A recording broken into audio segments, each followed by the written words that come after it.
Good morning. It's Danielle in the Human Resources Office. I am doing a step-by-step unemployment guide for our employees. A lot of the questions might not apply to you, or you might need to answer them differently depending on position.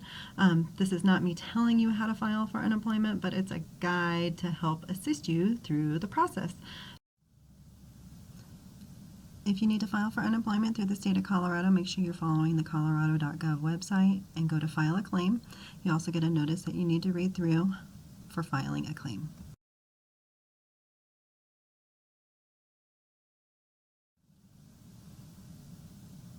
You will be asked questions such as your first name, last name, date of birth, social security number, and where you live. Depending on your last name is dependent on when you can file. They have different hours, days, depending on your last name, so make sure you follow accordingly.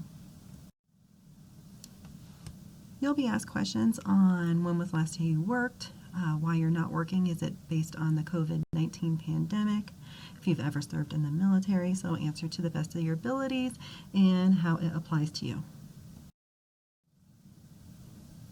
The state of Colorado will ask you for an affirmation so you do not commit fraud for the state of Colorado, and they are asking for a release of information, and that release is going to go to any past employers, and it will also include Phil-Long dealerships. Information on filing for unemployment, there's going to be minimum requirements. There's also going to be screening information such as did you work anywhere other than the United States for the last 12 months. So make sure you answer according to your situation. When filing for unemployment, you will have a confirmation number. You will also get a lot of warnings based on making sure you're filing a valid claim. Phil-Long dealerships is not a union, so you can click no on that. So that's something that we can advise you to do.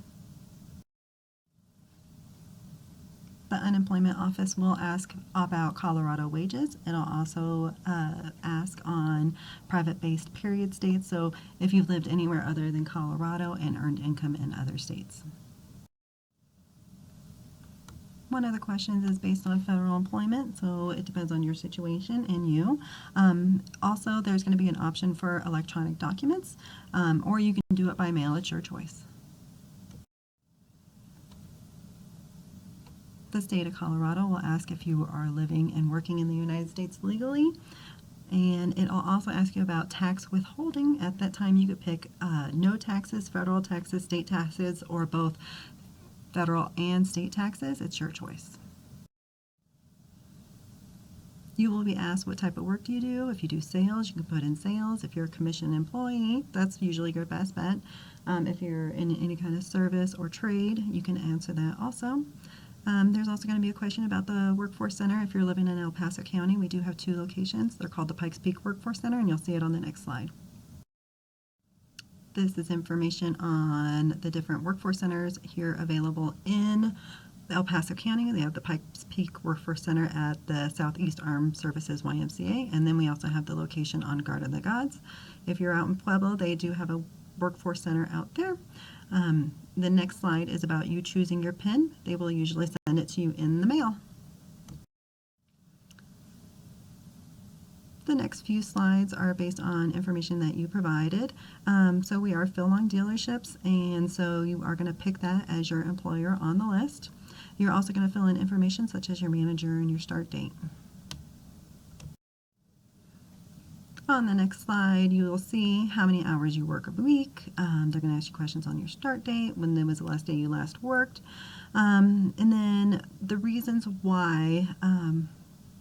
Is it a leave of absence? Is it discharge or fired or layoff? For most people who are furloughed, it's going to be a layoff, but we're expecting you to come back because we love our employees. And then in the next page is the layoff form.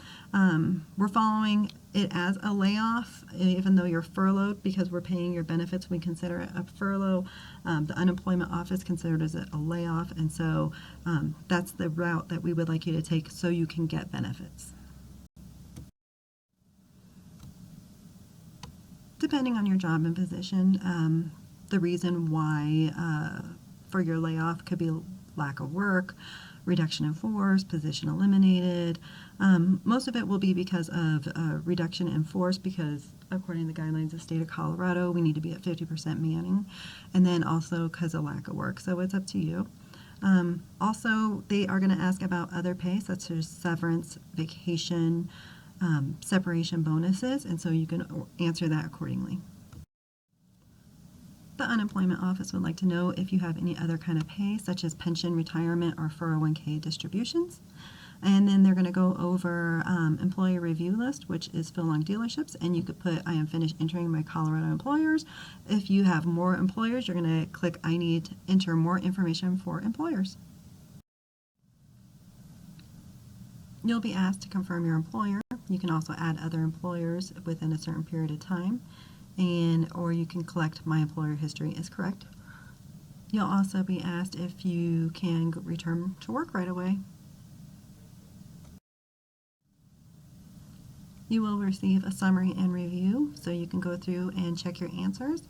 You will also get information on a check card that's going to be, or a check card or a debit card that'll be issued to you after about 2 weeks, and that's how you're going to receive any unemployment benefits.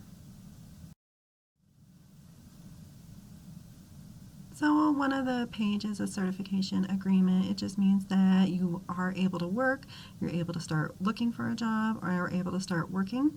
And then the question is, yes, I want to sign up for a claim, or no, I do not want to sign up for a claim. And then the last page is more information on the unemployment claim that you have filed, and also a guide if you'd like to read through it.